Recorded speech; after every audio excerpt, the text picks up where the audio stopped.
টুম্পা থেকে টুম্পা মা হইলা কেমনে? এটা একটা নিজে বিয়েও করো না বাট এটা একটা মহান বড় হিস্ট্রি। বলো না। এটার হিস্ট্রিটা আসলে আমার এটার ক্যাপশন যাবে বিয়ে না করেও মা। অনেক বাচ্চা কাচ্চা তার হিসাব ছাড়া। আমার স্টুডেন্টের বাইরেও এখন আমার নাম হয়ে গেছে আসলে মা। রেসপেক্টের জায়গাতে কি হয়েছে সবাই যে বলে তা না, যারা পছন্দ করে তারাই বলে। এটা আসলে 2005-এ আমি নিজেই মডেল। তোমার সাথে আমার মডেলিং ছবি আছে শেরাটনের সামনে। তা আমি তো মডেল, আমি 14-তে বলছি ডিগলার দিয়ে বলেছি যে 14 একদম লাস্ট ডিসেম্বরে 31st আমার লাস্ট শো ছিল। মানে তখন আমি বলেছি যে আজকের পর থেকে যখনই শো করবো শো স্টাফার হিসেবে কাজ করব, এরকম আর গণহারে আমার ক্রেজ থাকতে থাকতে আমি তখন বলেছি। টানা তো আমি শো করছি, তার মধ্যে আমি কোরিওগ্রাফি করছি এবং ট্রেনিংও দিচ্ছি। সো আমার কাজগুলি চলছে।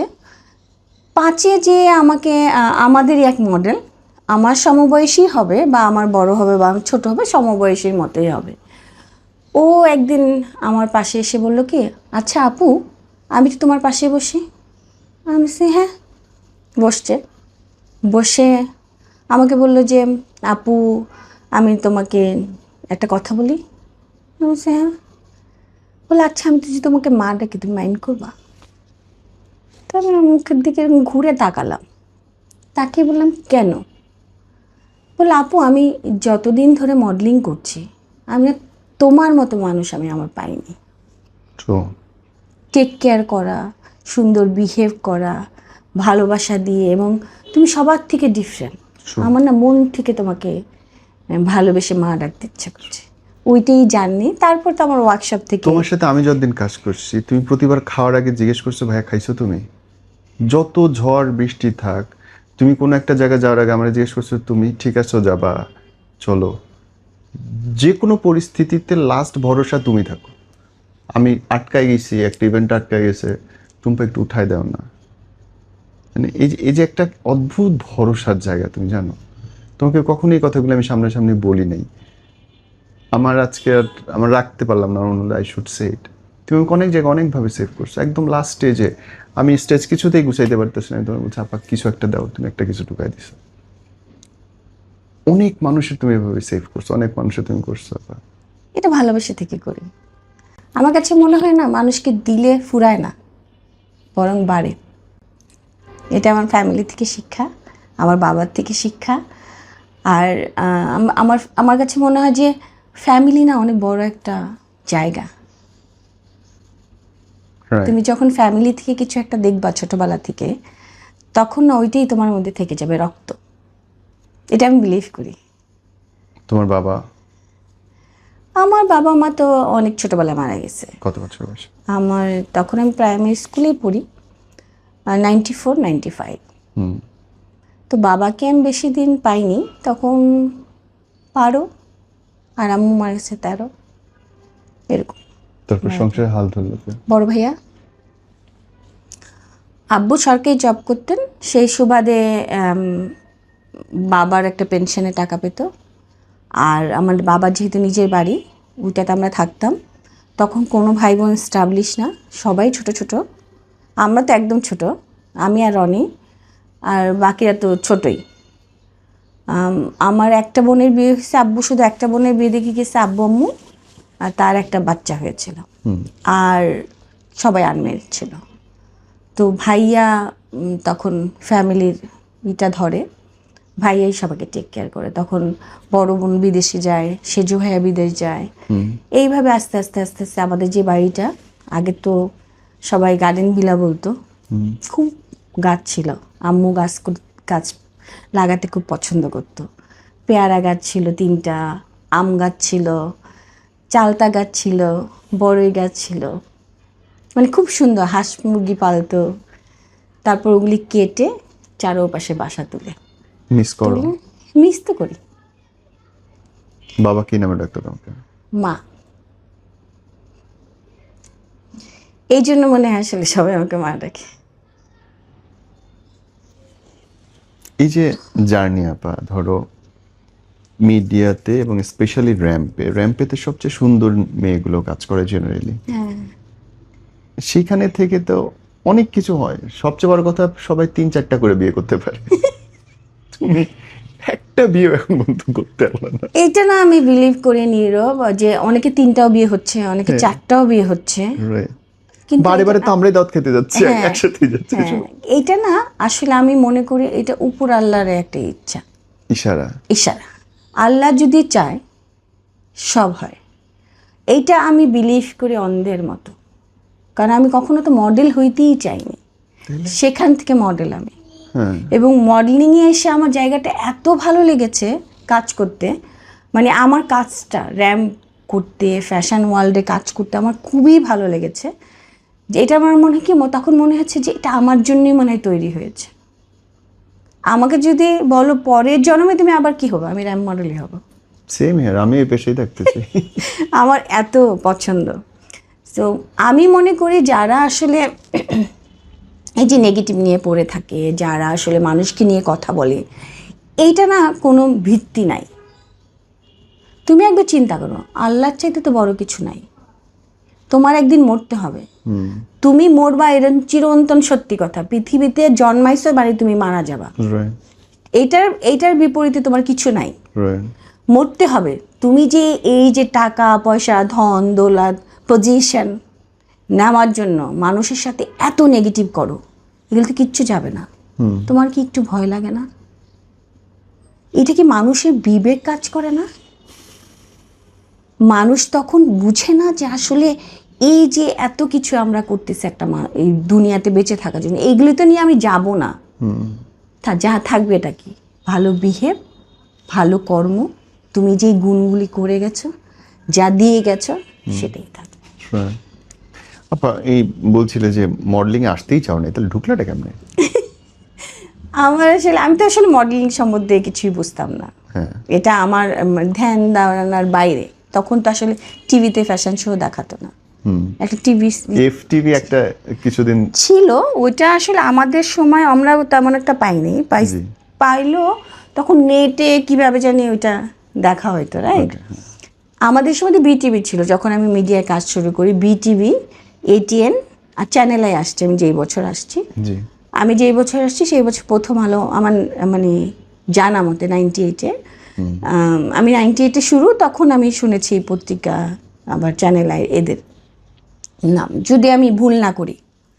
সো আমি যখন আসি, আমার চাচার বিয়ে খেতে যাই 96-এ। বিয়ে খেতে যাই যখন চাচার ফ্রেন্ড মডেলিং করতো। আচ্ছা, তখন আমাকে দেখে ভাইয়াকে বলে, চাচাকে বলে যে ওকে দেখতে মডেলদের মতো লাগে, দে না। তখন চাচা বলছে ঠিক আছে, আমার বড় ভাই তো গার্জিয়ান, আমি ওর সাথে কথা বলে নিই। ভাইয়াকে অনেক চেষ্টা করে, ভাইয়া প্রথম রাজি হয় না। 1টা বছর লাগছে ভাইয়াকে হ্যাঁ করতে। ওকে। তারপরে যে আমার জার্নিটা শুরু।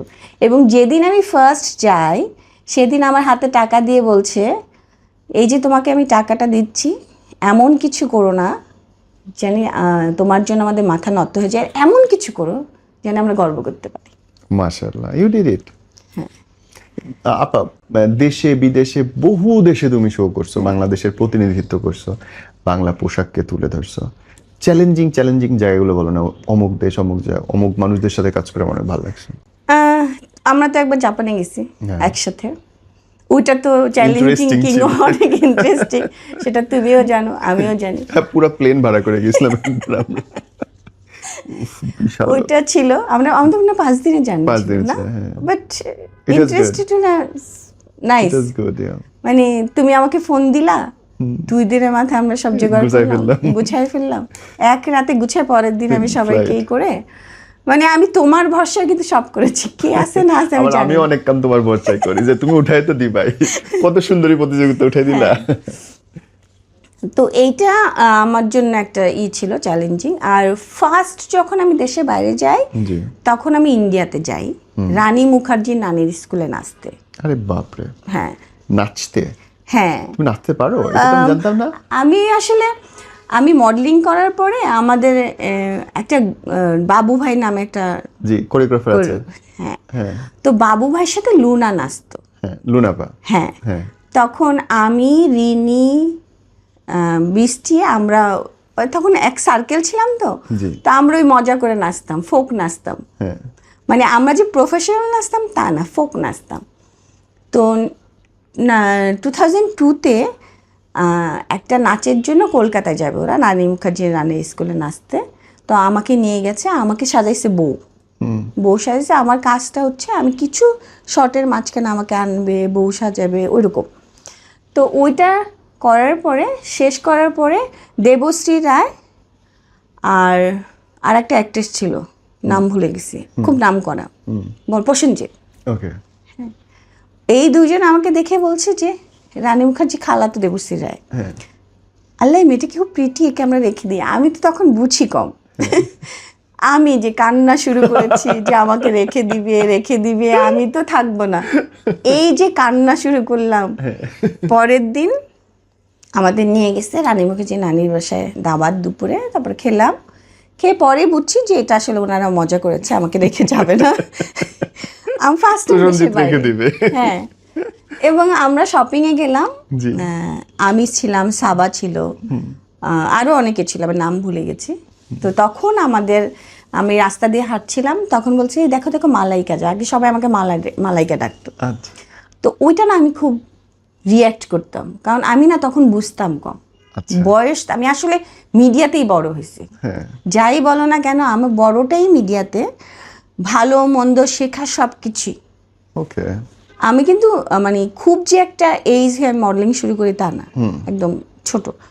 তো ওই বোঝাটাও আমার মিডিয়াতে। সো মালাইকা সম্বন্ধে আমার ওরকম আইডিয়া ছিল। ওকে কি করছে, কি বলে আমাকে। হ্যাঁ, তো এইটা আমি বাংলাদেশ থেকে শুনতাম, দেশের বাইরে যাওয়ার পরে শুনেছি।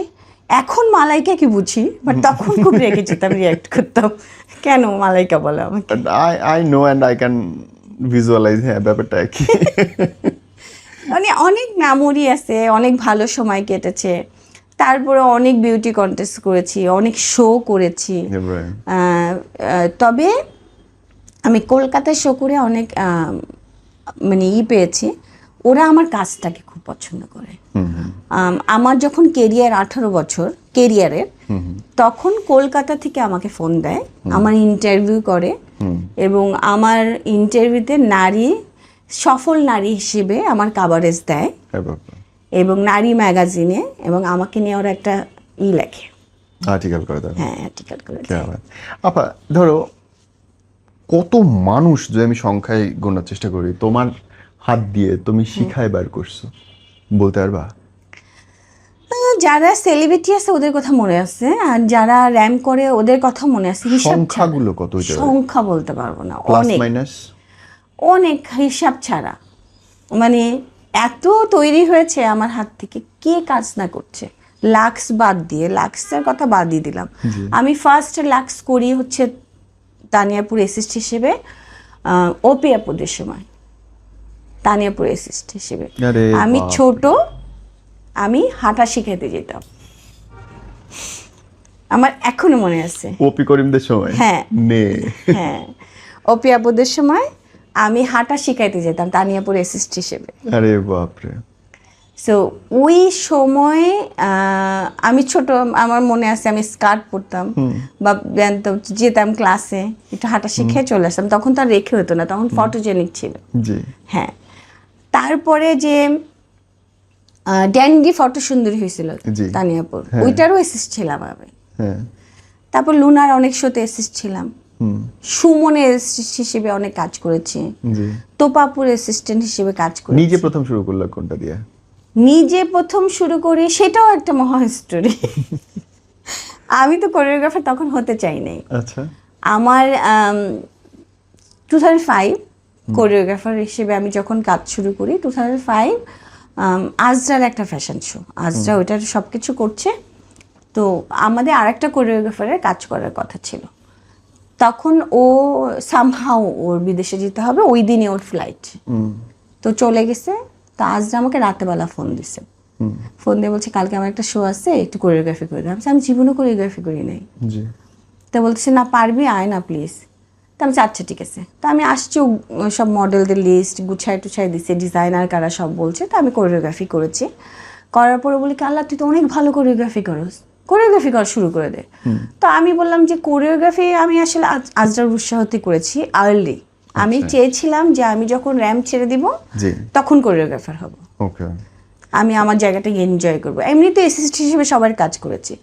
আমার অ্যাসিস্ট্যান্ট কাজ করতে অনেক ভালো লাগে, কারণ ডিফারেন্ট মানুষের সাথে ডিফারেন্ট অভিজ্ঞতা হয়। এটাতে তো সবাই ইগো কাজ করে বরং। না, আমার ইগো কাজ করে না, আমার শিখতে ভালো লাগে, শিখলে জ্ঞান অর্জন হয়। নাইস। আমি ডিফারেন্ট আমি এই যে এতগুলি মানুষের সাথে কাজ করি, আমি যখন কোরিওগ্রাফি করি তখন আমার এতগুলি মানুষের ছোঁয়া কাজ করে, সো এটা আমার জন্য ভালো। এই জন্য অনেক ক্রস দেখি, এটা দেখি ওইটা দেখি তোমার ইয়েতে, মানে জ্যামিতির মতো লাগে তোমার ওয়ার্কগুলো দেখতে। সো আমি অনেক লাইট নিয়ে খেলতে পছন্দ করি, মিউজিক নিয়ে খেলতে পছন্দ করি, কোন কাপড়ের সাথে কি মিউজিক দিলে ভাল লাগবে, দর্শক কোন গানটাকে এনজয় করবে, এই কাপড়ের সাথে আসলে যায় কিনা। আমি কোরিওগ্রাফি করি যে স্টেজ দেখি, স্টেজে কোথায় একটা মডেল দাঁড়ালে কোথায় খালি লাগবে না, কোন মডেলটাকে কখন পাঠাইতে হবে।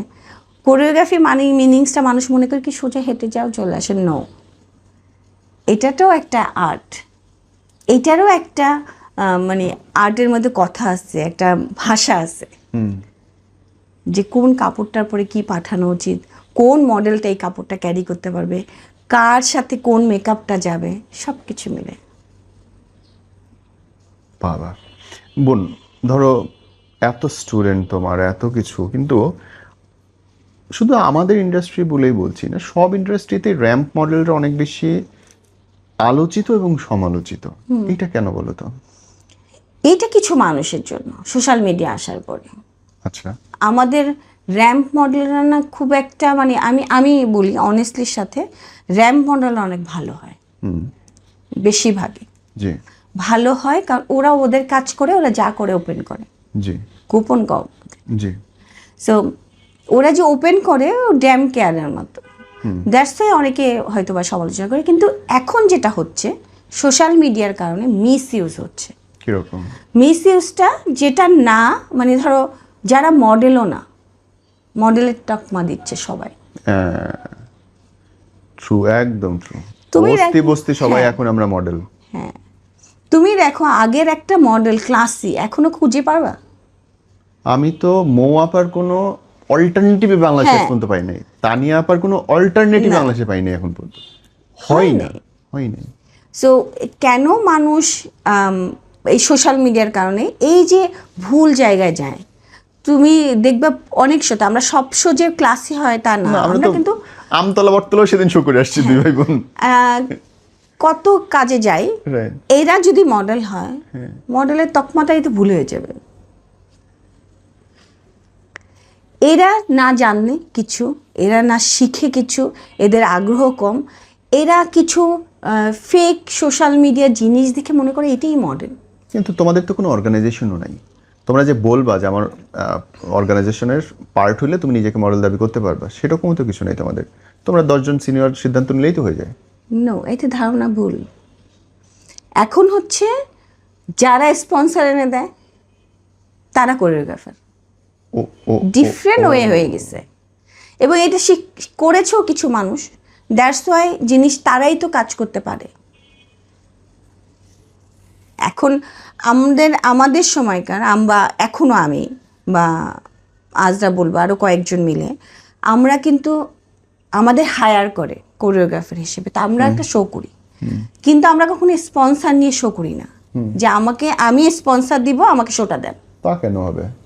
আমরা তো এইভাবেই কাজ করে আসছি, তাই না? কিন্তু এখন কনসেপ্টটা আলাদা কিছু মানুষের কারণে। কিন্তু এখনো ভালো কিছু মানুষ আছে যারা কাজটাকেই চায়, তারাই আমাদের হায়ার করে। ভালো শো হচ্ছে না তা না, হয়, কিন্তু কিছু মানুষের কারণে ওই সবগুলি শোগুলি আসলে সোশ্যাল মিডিয়ায় কম আসে। বোন, ধরো যে অন্য সব প্রফেশনের চেয়ে র্যাম্প মডেলদের ড্রেস অনেক বেশি সাহসী, অনেক বেশি উন্মুক্ত, এর ব্যাখ্যাটা কি? এবং এটা একটা প্রশ্ন, একই সাথে প্রশ্ন, র্যাম্পে অনেক সময় অনেক অদ্ভুত ড্রেস দেখা যায়, গাছ দিয়া, পাতা দিয়ে, পলিথিন দিয়ে কি কি সব বানায়, এরকম মানে মাথা খারাপ হয়ে যায়। এই দুটো প্রশ্নের উত্তর তুমি আমাকে দিবে, আমার মাথায় ধরে না কি হ্যাঁ, করতে। প্রথমে আমি ড্রেসটা নিয়ে বলি। জি এটা হচ্ছে অনেক সময় ডিজাইনারদের যে কাজ শেখানো হয়, হ্যাঁ, তখন তাদেরকে থিম দিয়ে দেওয়া হয়। জি যে কোনো ইনস্টিটিউটে যাও, তারা কাপড় দিয়ে কাপড়টাকে কিভাবে প্রসেসিং করে কাপড়টা বানাবে, জি এই যে পাতা ফুল দিয়ে কাপড় বানানো, ড্রেস বানানো যায়, এইগুলো একটা কনসেপ্ট। এক একটা ডিজাইনারকে কনসেপ্ট দিয়ে দেওয়া হয়, তখন তারা ওই জিনিসগুলিকে নিয়েই তারা যে একটা ডিজাইনার হয়েছে, তারা যে তাদের মধ্যে ক্রিয়েটিভিটি আছে, তখন তারা এইটাকে কাজ করে, শিল্পকর্ম বানানোর চেষ্টা করে। শিল্পকর্ম করে, এবং সেটাকেই মডেলদের দিয়ে ওইটাকেই ফ্যাশন শোটা করানো হয়। এটা জাস্ট তাদের যোগ্যতা, তাদের গুণ, তারা পারে কিনা, এটা হচ্ছে কনসেপ্ট। এটা ডিফারেন্ট একটা, যে তাদের মধ্যে ওই এটা আছে কিনা। এই কারণে শোটা যখন হয়, পাতা বলো, আমরা তোমার ফয়েল পেপার গায়ে প্যাঁচায় শো করেছি, Right. আমি এমনও কনসেপ্টে শো করেছি আমার এক চেহারায় দুইটা ফেস করা হয়েছে, ড্রেসটাও দুইটা ছিল। সো এটা হচ্ছে একটা কনসেপ্ট, এটা করা হয় ডিজাইনাররা যে কাজ করে, পড়াশোনা করছে, তাদেরকে তাদের জন্য আর্টিস্টিক ওয়ে। আর্টিস্টিক ওয়েতে। জি এইটা কাপড় পরে কিন্তু তুমি রাস্তায় হাঁটতে পারবে না। রাইট এইটা জাস্ট তাদের ক্রিয়েটিভিটির জন্য, যে তারা আসলেই পারে কিনা। মানে ধরো বিভিন্ন জায়গায় গেলে তাদেরকে যখন কনসেপ্ট দেওয়া হবে, তারা পারবে কিনা, না সার্টিফিকেট কিভাবে দিবে, আন্ডারস্ট্যান্ড। রাইট? এখন ধরো ওই আমিও তো একটা মডেল ছিলাম না, আমি এখনো আছি, রাইট এখন আমার কাভারেজ হচ্ছে, এখনো বড় বড় ব্র্যান্ডে আমাকে অনেক ডিমান্ড থাকলে আমি কাজ করছি না। সঠিক। যারা কাজ করে সারা জীবনই করতে থাকে যদি ডিমান্ড থাকে, হ্যাঁ, কিন্তু তুমি তোমার পার্সোনাল লাইফে কি কাজ করবে সেটা কিন্তু একটা মডেলের দায়ভার না। রাইট এটা আমি মনে করি যে তুমি পার্সোনাল লাইফে কি পড়বা সেটা একান্ত তোমার পার্সোনাল, সেটা মিডিয়ার সাথে কোনোভাবেই তুমি যায় না। এখন ধরো তুমি যদি চিন্তা করো যে আমি আমার ফ্যামিলিকে আছে, আমার চারপাশে মানুষ আছে, আমি কোথায় কোন কাপড়টা পরবো সেটা যদি তুমি জানো, দুই একজন মডেলের জন্য তো তুমি সব মডেলকে বলতে পারবে না। রাইট আর কোথাও লেখা আছে ইতিহাসে যে মডেলরা খোলামেলা কাপড় পরতেই হবে? নো।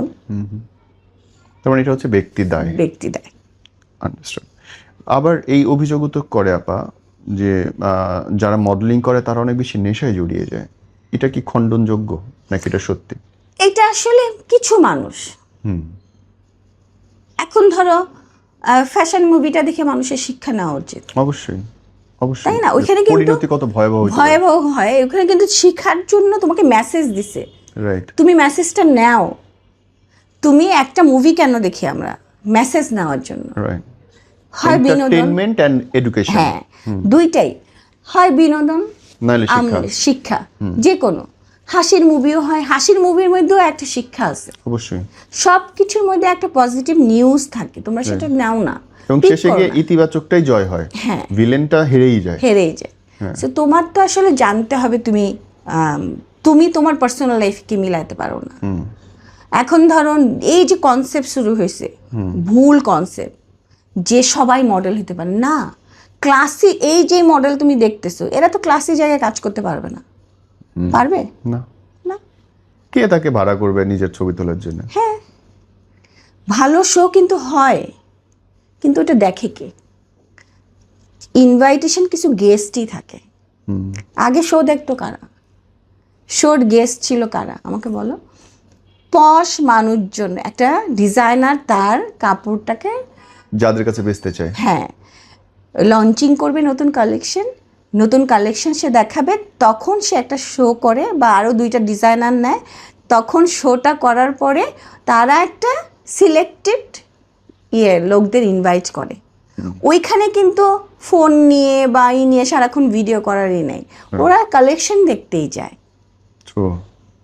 তো এখন ওইটাকে এই সোশ্যাল মিডিয়া আসার পরে মানে সবাই ফোনে ফোনে মনে করে যে হাতে সেলফি তুলে সেও মডেল, আসলে না।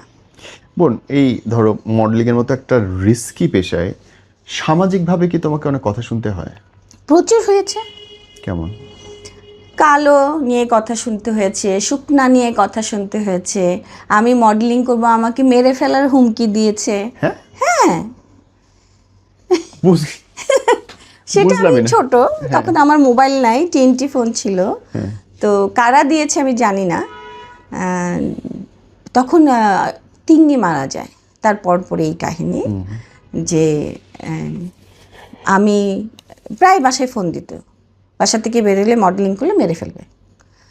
তো তখন তিন্নি মারা যায়, ফুপি ফোন ধরে একবার, তো ফুপি ফোন ধরার পরে ভাইয়াও 2বার ফোন ধরে, তারা একটু টেনশনে কাজ করে, স্বাভাবিক না। স্বাভাবিক।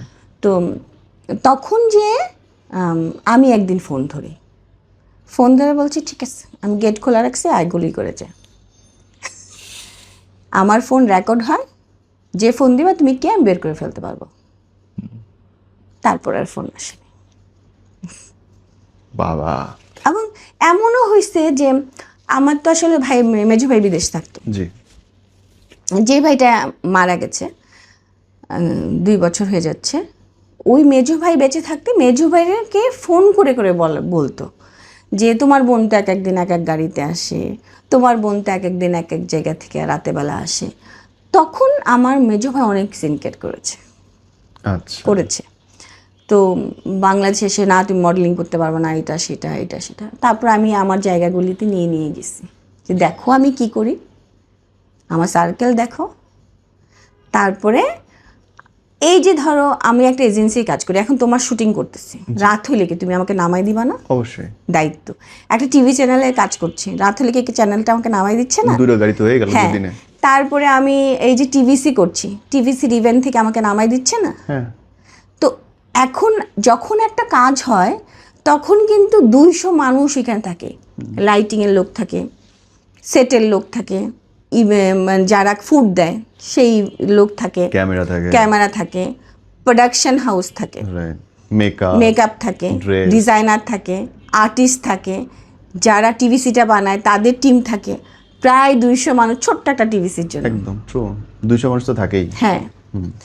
তখন কাজটাকে নামানোর জন্য মানুষ বসে থাকে, কিন্তু বাইরের থেকে মানুষ চিন্তা করে আল্লাহ কি জানি হচ্ছে। এই যে যখন আমরা শো করি আমাদের ব্যাক স্টেজে, একটা ছেলে একটা মেয়ের দিকে তাকানোর সময় থাকে না। এবং ছেলে মেয়ের তো কোনো তফাৎ থাকে না। তখন কাপড় চেঞ্জ করবে, তাড়াতাড়ি স্টেজ উঠবে, তার কিভাবে সে এন্ট্রি করবে ওই জিনিস নিয়ে থাকে। কিন্তু মানুষের কত ভুল কনসেপ্ট না, আমরা ভুল জিনিসটাকে দেখাই মানুষকে। কেন দেখাই? ভুলটা আমাদেরই। সুন্দর কথা বলছো, খুব সুন্দর কথা বলছো। আবার মডেলিং তাইলে যারা করতে চায় তাদের জন্য শিক্ষা বলো।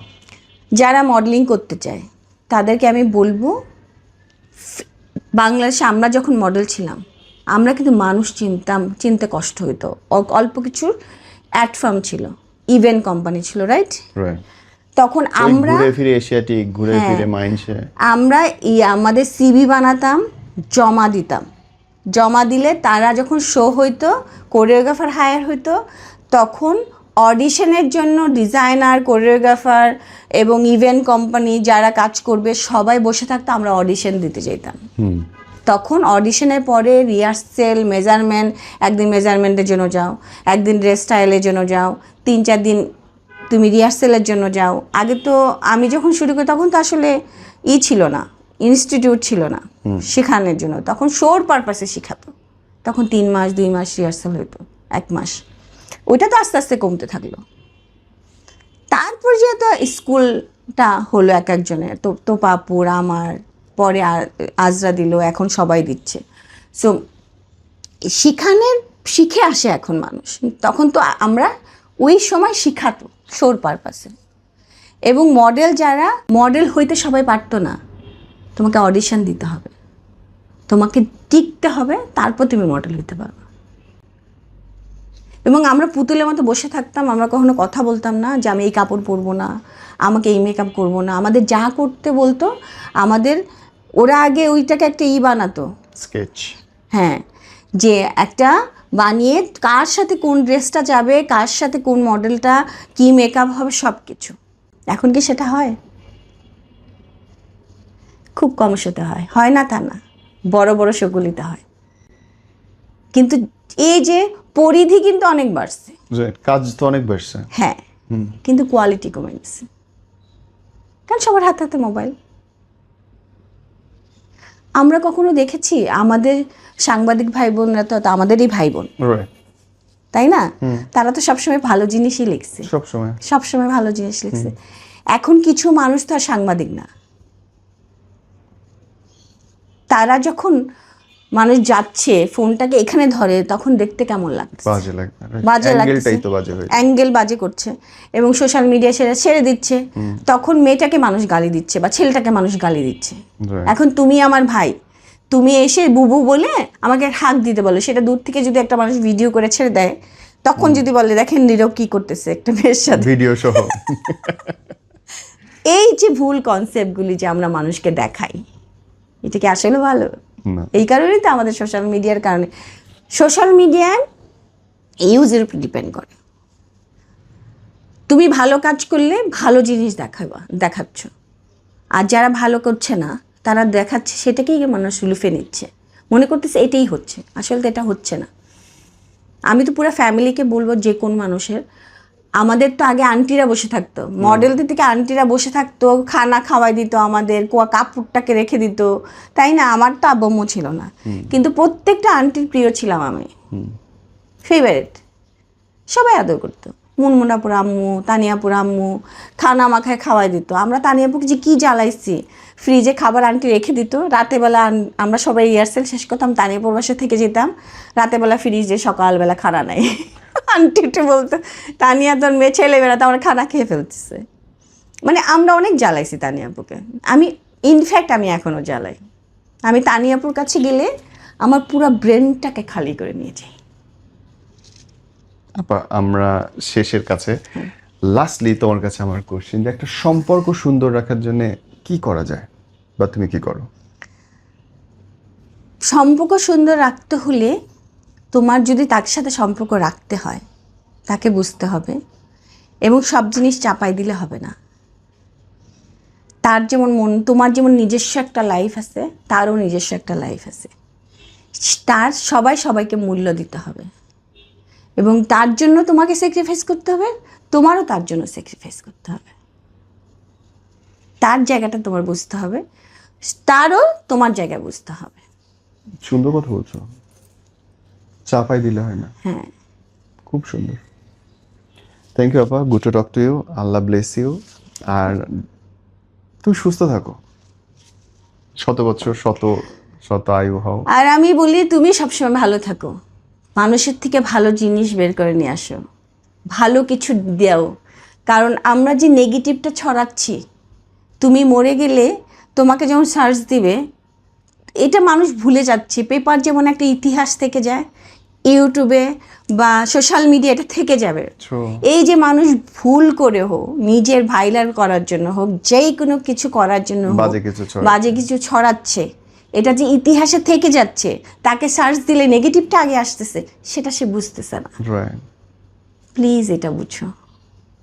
খুব সুন্দর কথা বলছো। থ্যাংক ইউ বোন, আল্লাহ ব্লেস ইউ।